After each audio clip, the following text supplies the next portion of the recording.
ہمارے ہاں بہت سے لوگ نماز کیوں نہیں پڑھتے؟ کس لیے نہیں پڑھتے؟ لمبی بہت ہوتی، وہ سنتے ہی گھبرا اٹھتے ہیں کہ اتنی لمبی نماز کیسے پڑھیں. اور بعض لوگ نوافل کو بھی کس درجے میں پڑھتے ہیں؟ فرض کے درجے میں پڑھتے ہیں کہ وہ نوافل بھی کبھی نہیں چھوڑیں گے. نوافل بہت پسندیدہ کام ہے، اس میں کوئی شک نہیں، اور خوش قسمتی ہے اس شخص کی جس کو کثرت سے نوافل پڑھنے نصیب ہوں. لیکن اگر کوئی شخص خود ایسا کر رہا ہے تو سب کو اس کا پابند نہ کرے، اور خصوصاً بچوں کو، کیونکہ ابتدا میں اگر بچوں کو ہلکی نماز کا عادی کریں اور پھر ان کے اندر شعور پیدا ہو اور نماز کا شوق اور نماز کا فائدہ انہیں پتہ چلے کہ سجدوں کی کثرت کتنی فائدہ مند ہے، تو پھر وہ اپنی خوشی سے پڑھیں. اور نفل ہے ہی کون سی عبادت جو مجبوری سے پڑھی جائے، جو دل کی خوشی سے پڑھی جائے؟ تو وہ نوافل کیا نوافل ہوئے جن میں دل کی خوشی شامل نہ ہو. تو جو چیز جس مقام پہ ہے اسے اسی مقام پہ رکھنا چاہیے، اسے نہ اس سے بڑھانا چاہیے اور نہ گھٹانا چاہیے. نمازوں کی رکعات: نماز فجر 2 سنتیں 2 فرض یعنی کل 4 رکعتیں. نماز ظہر 4 سنتیں 4 فرض 2 سنتیں. نماز ظہر 10 رکعتیں ہوئیں. نماز عصر 4 فرض. نماز مغرب 3 فرض 2 سنتیں 5 رکعتیں ہوئیں. نماز عشاء 4 فرض اور 2 سنتیں 6 رکعتیں ہوئیں. نماز وتر دراصل رات کی نماز ہے جو تہجد کے ساتھ ملا کے پڑھی جاتی ہے. جو لوگ رات کو اٹھنے کے عادی نہ ہوں وہ وتر بھی نماز عشاء کے ساتھ ہی پڑھ سکتے ہیں. رسول اللہ صلی اللہ علیہ وسلم نے فرمایا: من خاف اللہ یقوم من آخر اللیل فلیوتر اولہ، جسے خطرہ ہو کہ رات کے آخری حصے میں نہیں اٹھ سکے گا وہ اول شب ہی وتر پڑھ لے. لیکن کہیں یہ نہ سمجھیں کہ وتر عشاء کی نماز ہے، وہ عشاء کی نماز کا حصہ نہیں ہے. ٹھیک ہے، وہ تہجد کی نماز کا حصہ ہے. اگر کوئی تہجد نہ پڑھے کیونکہ تہجد نفلی نماز ہے تو وتر سونے سے پہلے بھی پڑھ سکتا ہے. اب آپ دیکھیے کہ یہاں انہوں نے صرف فرض اور سنتیں لکھی، نفل نہیں لکھے. تو نفل جو ہے وہ اس کی اصل کیا ہے کہ وہ ایسی عبادت ہے جو دل کی خوشی سے کی جاتی ہے اور اس کی کوئی تعداد متعین نہیں، آپ جتنے چاہیں پھر پڑھتے جائیں. کہ کوئی یہ خیال نہ کرے کہ ہم نے نماز کی رکعتیں کم کر دیں، یعنی فرائض اور سنتیں گنلی، نفل چھوڑ دیے. نوافل اپنی خوشی اور مرضی کی عبادت ہے. رسول اللہ صلی اللہ علیہ وسلم نے کسی کو پڑھنے کے لیے مجبور نہیں کیا، اس لیے ہمیں کوئی حق نہیں کہ ہم اپنے نفلوں کو فرضوں کا ضروری اور لازمی ضمیمہ بنا ڈالیں. فرضوں کے ساتھ آپ کی نفل عبادت یعنی سنتیں آ گئی ہیں جس سے نماز پوری اور مکمل ہو گئی. لہذا اگر کوئی شخص یہ پڑھنا چاہے تو پڑھ لے، اگر نہیں پڑھنا چاہے تو نماز ہو جائے گی. مؤکدہ سنتیں: نماز کی وہ سنتیں جن کی تاکید کی گئی ہے.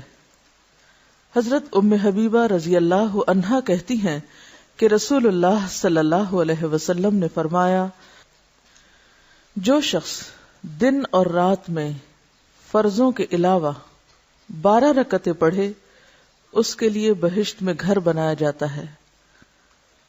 ان 12 رکعتوں کی تفصیل کیا ہے؟ 4 رکعت ظہر سے پہلے، 2 رکعت اس کے بعد، 2 رکعت مغرب کے بعد، 2 رکعت عشاء کے بعد اور 2 رکعت نماز فجر سے پہلے. حضرت ابن عمر رضی اللہ عنہ فرماتے ہیں کہ میں نے رسول اللہ صلی اللہ علیہ وسلم کے ساتھ ظہر سے پہلے 2 رکعتیں پڑھی. اس سے کیا پتہ چلتا ہے کہ ظہر سے پہلے 4 کی بجائے 2 رکعتوں کا بھی جواز ہے. یعنی اگر آپ مصروف ہیں یا جلدی میں ہیں تو بجائے اس کے کہ بالکل چھوڑ دیں تو 4 کی بجائے 2 بھی پڑھ سکتے ہیں. رسول اللہ صلی اللہ علیہ وسلم سنتیں گھر میں پڑھتے تھے.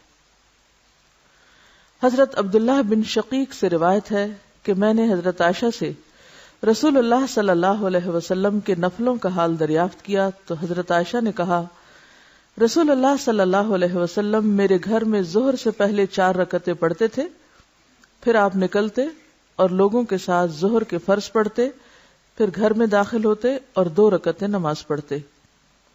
آپ لوگوں کے ساتھ مغرب کی نماز پڑھتے، پھر گھر میں داخل ہوتے اور 2 رکعت سنت پڑھتے، پھر آپ لوگوں کے ساتھ عشاء کی نماز پڑھتے، پھر گھر میں داخل ہوتے اور 2 رکعتیں نماز پڑھتے.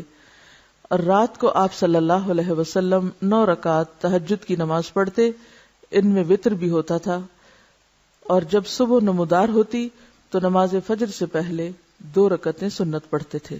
اور یہ سنت نمازیں اور نفل نمازیں آپ کی گھر پر ہوتی تھی. غیر مؤکدہ سنتیں.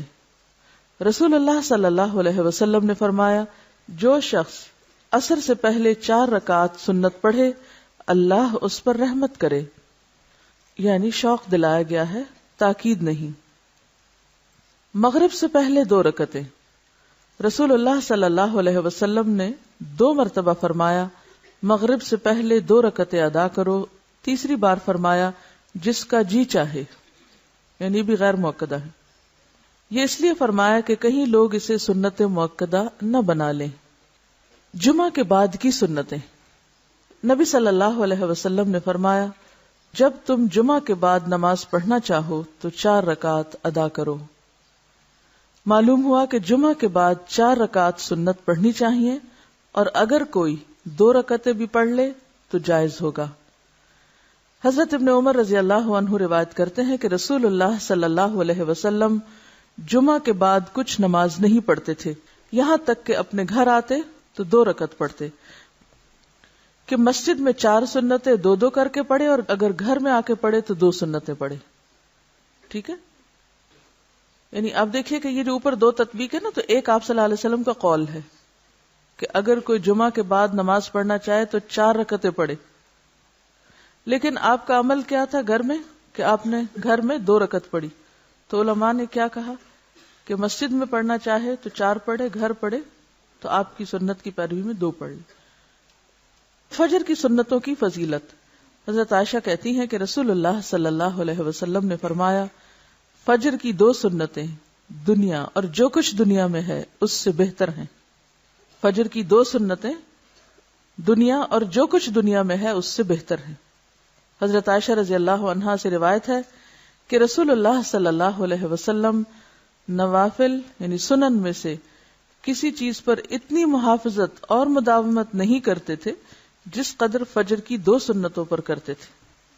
رسول اللہ صلی اللہ علیہ وسلم فجر کی 2 سنتیں پڑھتے تو دائیں پہلو پر لیٹتے.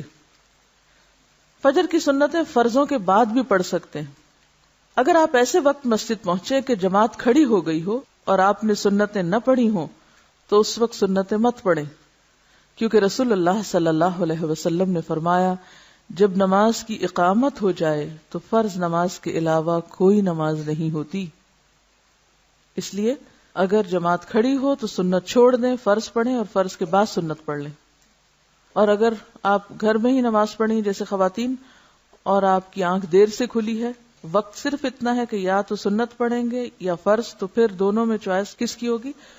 فرض کی. فرض اپنے وقت پہ پڑھ لیں اور سنت سورج نکلنے کے بعد پڑھ لیں.